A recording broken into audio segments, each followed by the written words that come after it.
ఢిల్లీలో చంద్రబాబు పడిగాపులు పడుతున్నారు. అమిత్ షా అపాయింట్మెంట్ కోసం ఉదయం నుంచి ఎదురు చూస్తూనే ఉన్నారు. ఇవాళ 10 గంటలకు మీటింగ్ ఉందని టీడీపీ వర్గాలు సమాచారం ఇచ్చాయి. అయితే ఇప్పటి వరకు చంద్రబాబుకు అమిత్ షా అపాయింట్మెంట్ దొరకలేదు. ఈ రోజు కూడా అర్ధరాత్రి వరకు బాబుకు పడిగాపులు తప్పవన్న చర్చ ఢిల్లీలో సాగుతోంది.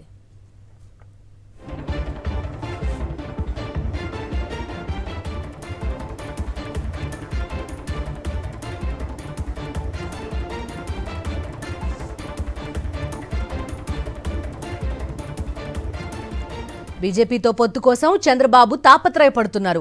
స్పెషల్ స్టేటస్ ని గాలి కొదిలేసి సొంత ప్రయోజనాల కోసం ఢిల్లీ పెద్దల కాళ్ల బేరానికి వెళ్లారు చంద్రబాబు, పవన్ కళ్యాణ్. గతంలో ఎన్డీఏ నుంచి బయటకొచ్చి మోదీని దారుణంగా తిట్టి ఇప్పుడు పొత్తు కోసం ప్రయత్నిస్తున్నారు. బీజేపీ అడిగినన్ని సీట్లు ఇచ్చేందుకు చంద్రబాబు సిద్ధపడినట్టుగా తెలుస్తోంది. అయితే చంద్రబాబుతో పొత్తుపై ఆచితూచి వ్యవహరిస్తోంది బీజేపీ అధిష్టానం. 2014 తరహాలో మోసపోకూడదని భావిస్తోంది.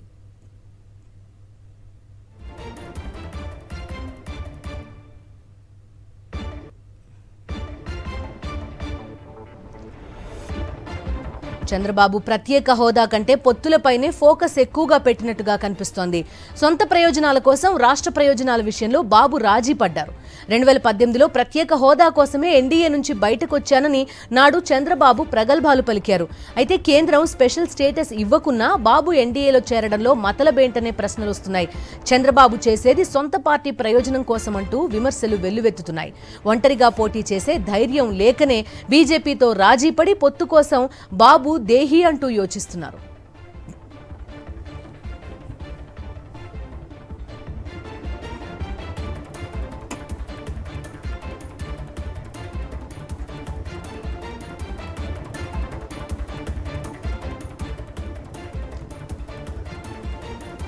గతంలో టీడీపీ నుంచి బీజేపీలోకి పంపి సీట్లు ఇప్పించుకుని చీటింగ్ చేశారు. 2014లో కామినేని శ్రీనివాసరావుతో చంద్రబాబు కోవర్ట్ ఆపరేషన్ నడిపారు. దీంతో ఈసారి 2014 తరహా చీప్ ట్రిక్స్ కుదరవని బీజేపీ హైకమాండ్ ముందే హెచ్చరిస్తోంది. బీజేపీ జెండా మోసిన అసలైన నేతలకే టికెట్ ఇస్తామని మెలికపెట్టింది.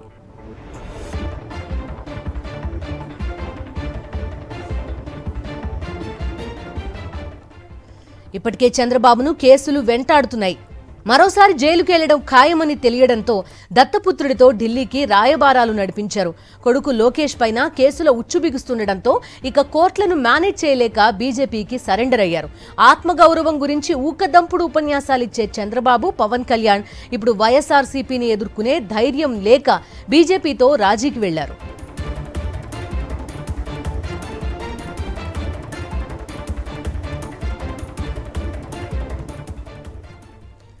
ఢిల్లీలో ఏం జరుగుతోంది? అమిత్ షా అపాయింట్మెంట్ కోసం చంద్రబాబు అలాగే వేచి ఉండాల్సిన పరిస్థితి ఎందుకు వచ్చింది? పూర్తి డీటెయిల్స్ అడుగుదాం. మా కరెస్పాండెంట్ వెంకటేష్ లైవ్లో సిద్ధంగా ఉన్నారు. వెంకటేష్, చెప్పండి. ఉదయం నుంచి అలానే వెయిట్ చేస్తున్నారు అని తెలుస్తోంది చంద్రబాబు నాయుడు. రాత్రి 10 గంటల వరకు కూడా ఇంకా ఎటువంటి అపాయింట్మెంట్ దొరకనట్టుగా కూడా తెలుస్తోంది. నిజమేనా? పడుతున్నారు. నిన్న అర్ధరాత్రి చర్చలు అసంపూర్తిగా ముగిసిన తర్వాత రేపు ఉదయం కలుద్దామని చెప్పారు. కానీ ఉదయం 10 గంటలకు మీటింగ్ ఉంటుందని టీడీపీ వర్గాలు సమాచారం అయితే, కానీ ఉదయం 10 గంటలకు సమావేశం జరగలేదు.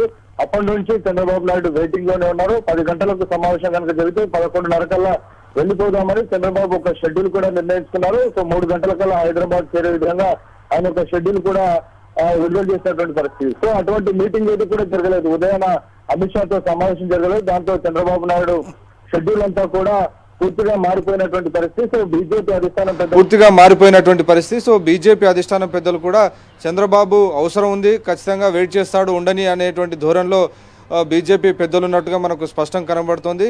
సో చంద్రబాబు మాత్రం ఇప్పటికే పొత్తు కోసం కాళ్ళ బేరానికి వచ్చినటువంటి చంద్రబాబు డెఫినెట్గా ఈరోజు ఢిల్లీలో పొత్తు పూర్తి చేసుకుని డెఫినెట్గా ఢిల్లీ నుంచి బయలుదేరాలనేటువంటి ఉద్దేశంతో ఉన్నాడు. ఎన్ని గంటలైనా సరే, అర్ధరాత్రి అయినా సరే బీజేపీతో పొత్తు కుదుర్చుకున్న తర్వాతే ఢిల్లీ నుంచి బయటకు వెళ్ళాలనేటువంటి భావనతో ఆయన ఉన్నారు. సో ఆయన ప్రస్తుతం గల్లా జయదేవ్ నివాసంలో ఉన్నారు. అలాగే పవన్ కళ్యాణ్ తాజ్ మాన్సింగ్ హోటల్లో ఆయన బస్ చేసి ఉన్నారు. సో ఇద్దరు కూడా ఉదయం నుంచి స్టాండ్ బైలో ఉన్నారు. కానీ ఇప్పటివరకు బీజేపీ అధిష్టానం నుంచి వారికి ఎలాంటి పిలుపు రాకపోవడంతో తీవ్రమైనటువంటి అసహనంతో ఉన్నారు. వారంతా అక్కడే వెయిట్ చేస్తున్నటువంటి పరిస్థితి మనకు కనబడుతుంది. నిన్న జరిగినటువంటి చర్చల్లో బీజేపీ పెద్దలు క్లియర్గా చెప్పారు, 10 ఎంపీ సీట్లు ఇవ్వాలని, 20కి పైగా అసెంబ్లీ సీట్లు ఇవ్వాలని కోరుతున్నటువంటి పరిస్థితి. సో గతంలో 2014లో ఉన్న పరిస్థితి వేరు, ఈరోజు చంద్రబాబు పరిస్థితి వేరు. చంద్రబాబు పూర్తిగా దయనీయమైనటువంటి స్థితిలో ఉన్నారు. పొత్తులు లేకుండా ఒంటరిగా వెళ్తే ఖచ్చితంగా చంద్రబాబుకు గడ్డు పరిస్థితి ఎదురయ్యేటువంటి అవకాశం ఉంది. కాబట్టి డెఫినెట్గా ఆయనకు బీజేపీ అవసరం ఉందని బీజేపీ క్లియర్గా భావిస్తున్నటువంటి నేపథ్యంలో వేచి ఉంటాడు, ఉండనియండి, వెయిట్ చేద్దామనేటువంటి ధోరణిలో బీజేపీ అధిష్టానం పెద్దలు ఉన్నారు. సో ఆ నేపథ్యంలో ఇప్పటివరకు ఆయనకు అపాయింట్మెంట్ ఖరారు కాలేదు. సో వారంతా కూడా ఇక్కడే ఆయన వెయిటింగ్ చేస్తున్నటువంటి పరిస్థితి.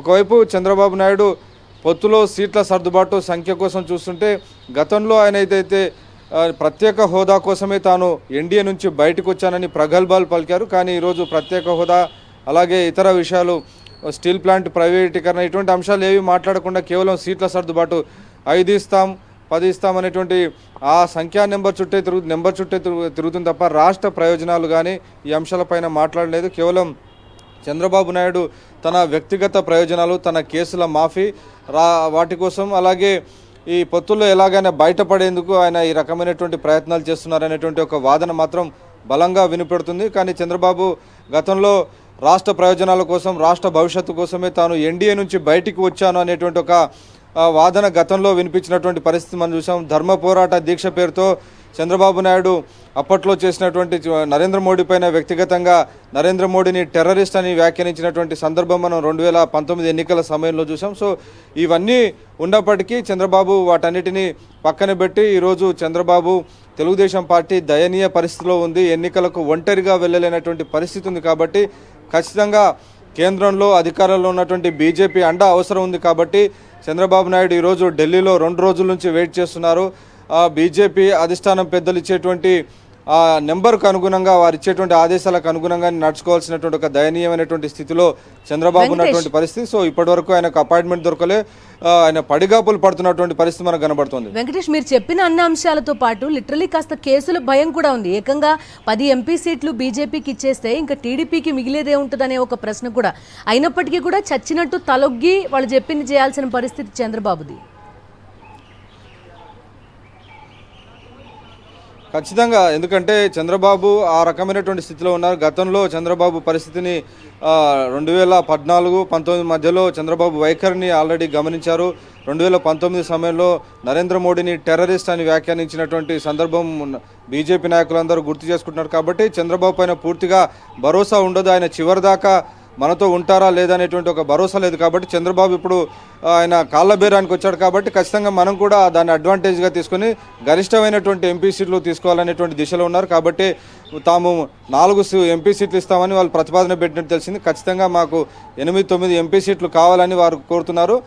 కాబట్టే చంద్రబాబు నాయుడును బీజేపీ పెద్దలు అమిత్ షా కానీ నడ్డా కానీ ఇప్పటి వరకు ఆయనను వెయిటింగ్లో ఉంచారు. సో వెయిటింగ్లో ఉంచితే ఖచ్చితంగా వారు తాము చెప్తున్నటువంటి నెంబర్కు తలొగ్గి చంద్రబాబు నాయుడు సరెండర్ అవుతారనేటువంటి భావనలతో బీజేపీ ఉంది. ఖచ్చితంగా ఆ దిశగా ఆ నెంబర్ను సాధించుకునేందుకు గరిష్టమైనటువంటి ఎంపీ సీట్లు తీసుకునే దిశగా బీజేపీ ప్రయత్నం చేస్తుంది. నిజానికి కేవలం ఆంధ్రప్రదేశ్ కాదు, ఇటు బీజేడీ మనం ఒరిస్సాలో చూస్తే కూడా ఒడిశాలో రూలింగ్లో ఉన్నటువంటి బీజేడీ తక్కువ సీట్లు తీసుకుంటుండగా ప్రతిపక్షంలో ఉన్నటువంటి బీజేపీ అక్కడ అధిక సీట్లు తీసుకుంటుంది. దాదాపు 13 ఎంపీ సీట్లు అక్కడ బీజేడీ తీసుకుంటుంది, అలాగే బీజేపీ తీసుకుంటుంది. 6 సీట్లు మాత్రమే ఇక్కడ ఉన్నటువంటి పార్టీ బీజేడీ తీసుకుంటుంది. సో పెద్దన్న పాత్ర లోక్సభ వరకు వచ్చేసరికల్లా బీజేపీ ఎక్కువ సీట్లు తీసుకుంటున్నటువంటి పరిస్థితి మనకు ఒడిశాలో కనబడుతుంది. సో అదే తరహాలో ఆంధ్రప్రదేశ్లో కూడా గరిష్టమైనటువంటి ఎంపీ సీట్లు మాకు ఇవ్వండి, ఎంపీ సీట్లతో మీకేం పని, అసెంబ్లీలో అడ్జస్ట్మెంట్ చేద్దామనే దిశలో బీజేపీ నాయకులు ప్రతిపాదిస్తున్నారు. సో దానికి చంద్రబాబు అంగీకరించక తప్పని పరిస్థితి